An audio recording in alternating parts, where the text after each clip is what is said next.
little sloshed, maybe smoked a joint or even took a tab of ecstasy, I pulled more guys than a rainbow bear.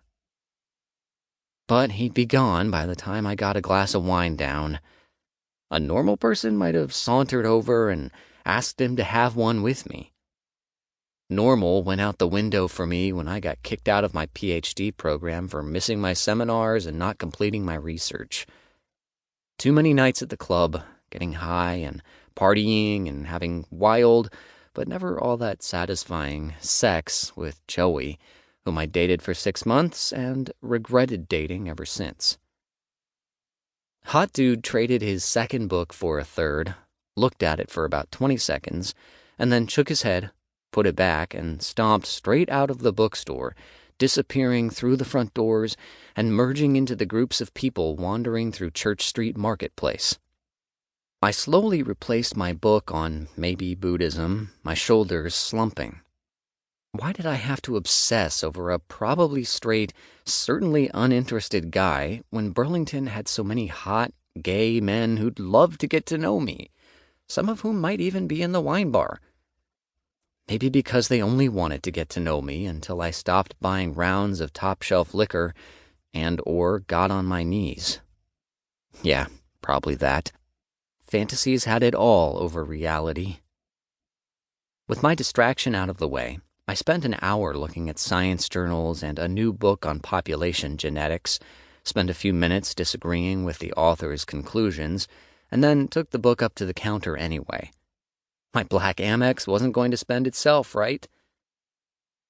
I set my book and a couple of magazines down, and the extremely hot, muscular brunette behind the counter turned from some books he'd been sorting and shot me the kind of smile that made me wish I'd had a glass of wine before I went to check out.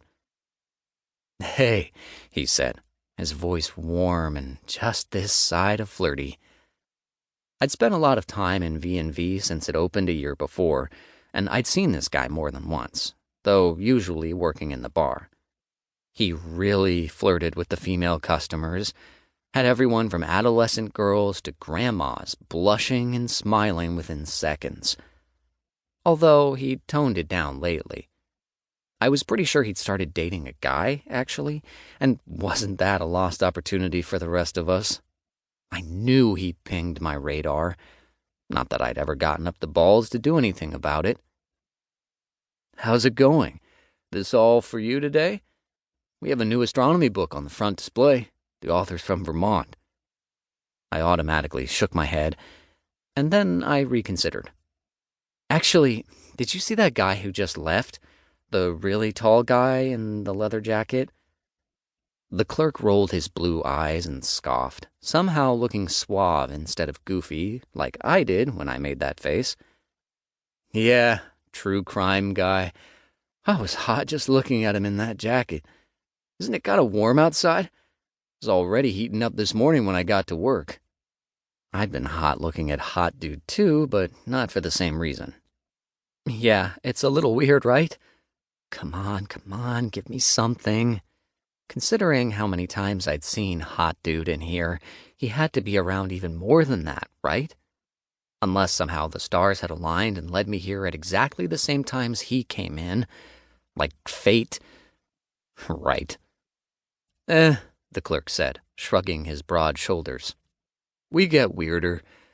This all for you?" "Does he ever buy anything?" I asked desperately, ignoring the clear hint to pay and let him get back to work since there wasn't anyone behind me in line. Should I be asking all these questions about another customer? Was I about to be put into the "we get weirder" category? Realistically, I probably already ended up there. I mean, he looks at the books for a long time. "I asked him last week if I could help him find anything else since he didn't seem to like our selection, and he growled something at me about not having money to throw away and left." A little shiver went down my spine. Growling. God, there was something so wrong with me. And if I could think with my brain instead of my dick for a second, hang on. There was something even more wrong with someone who spent enough time in a bookstore to be mentally nicknamed by staff and customers alike, not being able to afford to buy a book now and then. Hang on a minute.